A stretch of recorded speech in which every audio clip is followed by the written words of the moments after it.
بيك في الفيديو الجديد بتاع النهاردة هكشف لك أسرار النجاح والوفرة.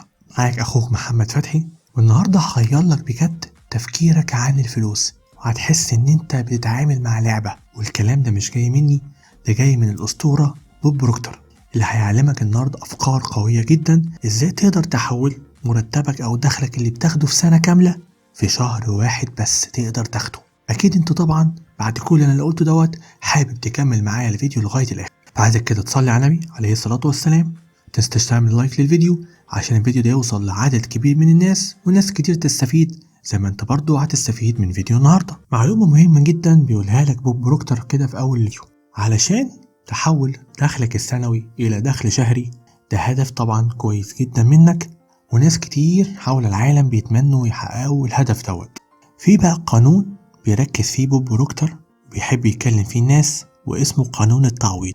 فتعالى أفهمك القانون ده فكرته ايه، وازاي ممكن تحققه، وازاي تقدر تحول أفكارك لواقع مادي ملموس ويتحول معاك في الفلوس، وفي الآخر توصل للثراء اللي نفسك فيه وزيادة كمان. تعالى أفهمك الأول هو ايه قانون التعويض ده. بوب بروكتر بيقولك قانون التعويض هو مبدأ بيعتمد فكرته على ان الدخل اللي انت بتاخده بشكل مباشر بيتناسب مع الخدمة اللي انت بتقدمها. يعني كل ما كانت قيمة الخدمة اللي انت بتقدمها اكبر، كل ما دوت هيخلي دخلك يزيد اكتر واكتر. وهقدم لك دلوقتي خطوات تحويل بقى دخلك السنوي دوت الى دخل شهري. واقول لك كده ان اول حاجة لازم تحدد مجال الخدمة اللي انت عايز تقدمها للناس. هنا لازم اول حاجة تعملها ان انت تقعد مع نفسك كده وتختار لنفسك هدف في انك تحدد خدمة معينة انت حابب تقدمها للناس، ودور دايما على حاجة اللي انت اصلا مميز فيها عشان تقدر تدي قيمة اكتر واكتر للناس. الخطوة اللي بعد كده ان انت بقى تحاول تحسن من مهاراتك. انت خلاص دلوقتي اخترت مجال الخدمة اللي انت عايز تقدمه للناس، طيب ابتدي بقى تحسن من مهاراتك فيه، ودور كده على فرص ان انت تطور من نفسك وتعلم نفسك اكتر واكتر عشان تبقى خبير في المجال دوت. الخطوة اللي بعد كده دي برضو مهمة جدا، انك تحدد لنفسك تسعيرة.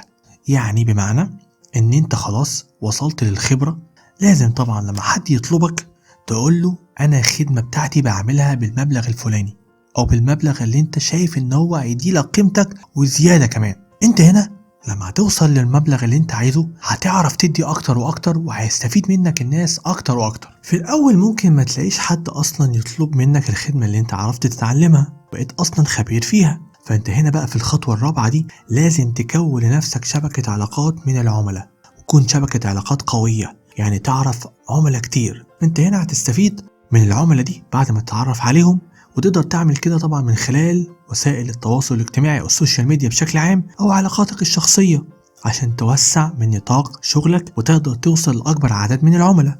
النقطة بقى اللي بعد كده، اكيد بعد انا قلته لك دوت ما ينفعش ما تكونش صبور ولا حتى ملتزم في ان انت تطور من نفسك كل يوم. عشان تقدر تاخد دخل كامل كنت بتاخده في سنة واحدة تاخده في شهر واحد هياخد منك وقت، ولازم عشان كده تكون انسان صبور وكمان ملتزم.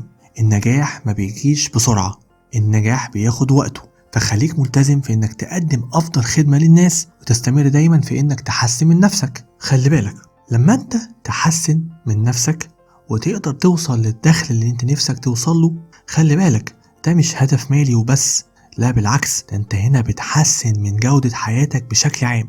تخيل نفسك بتدي قيمة كويسة جدا للناس من خلال خدماتك اللي انت بتقدمها، فانت خلاص حطيت نفسك في نظام تبادل بيستفيد بيه الناس، وهم برضو اكيد بيفيدوك. كفاية ان انت تشوف في عينيهم نظرة الشكر على الخدمة اللي انت بتقدمها لهم، وصدقني مش بس هتكسب فلوس، ده انت هتسيب للناس بصمة ايجابية كويسة جدا.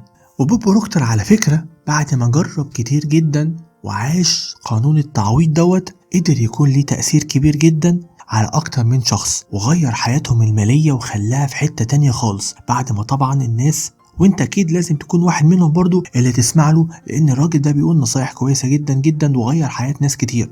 عشان تقدر تحول دخلك السنوي الى دخل شهري لازم دايما تفكر بطريقة استراتيجية منظمة، تحدد لنفسك اهداف واقعية.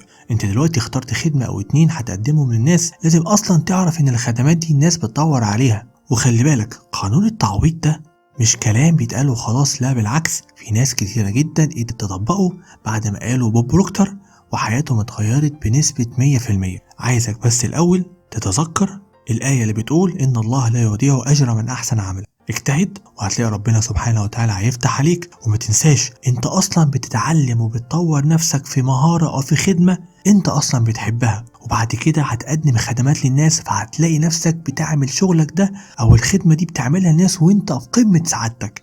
وبعد كل ده ربنا هيكافئك وهتلاقي نفسك بتاخد فلوس اكتر كمان مما تتخيل. وفي ناس قدرت توصل للثراء بعد ما قدرت تقدم خدمات للناس. شوف انت بعينك دلوقتي بيحصل ايه في الدنيا. كل الشركات الكبيرة اللي انت تسمع عن اصحابها اصحاب ملايين تلاقيهم بيعملوا حاجة بيخدموا بيها الناس، وكل ما عدد العملاء عندهم بيزيد كل ما ثروتهم بتكتر اكتر واكتر، وفي نفس الوقت بيعملوا حاجة مفيدة للناس. ودوت اهم حاجة، انك تدور دايما على القيمة الكويسة جدا اللي تقدر تقدمها لأي حد. حابب اقولك في اخر الفيديو اطمن، الثراء حاجة مش صعبة، بالعكس انت بعد ما تطبق كلام النهاردة هتلاقيه سهل جدا جدا عليك. وانا متأكد انك هتكتب لي في التعليقات ان انت بعد ما هتجرب الموضوع ده تاخد لك مثلا شهر 2 3 ان شاء الله سنة كمان، هتكتشف ان انت حياتك بقت في حتة تانية، قدرت تخدم ناس كتير جدا وانت في نفس الوقت كنت في قمة سعادتك. يا ريت تكتب لي تجربتك في التعليقات اسفل الفيديو. بشكرك جدا انك كملت معايا الفيديو لغاية دلوقتي. صدقني بوب بروكتر من الناس اللي اتطوروا بشكل كبير بعد ما اتعلم القانون ده وقدر يخدم ناس كتير. وانا عايزك تكون انت برضو واحد حياته اتغيرت بعد ما سمع فيديو النهارده. لو شايف ان الثراء السريع لسه صعب عليك ومش قادر توصله، طيب هسيب لك الفيديو ده هيساعدك برضو ازاي تقدر توصل للثراء السريع وباسرع وقت ان شاء الله. متنساش بقى تعمل لايك للفيديو عشان الفيديو ده يوصل لعدد كبير من الناس وناس كتير تستفيد. اشترك في القناة وفعل زر الجرس على الكل عشان تشوف الفيديوهات الجديدة اول باول. والسلام عليكم ورحمة الله.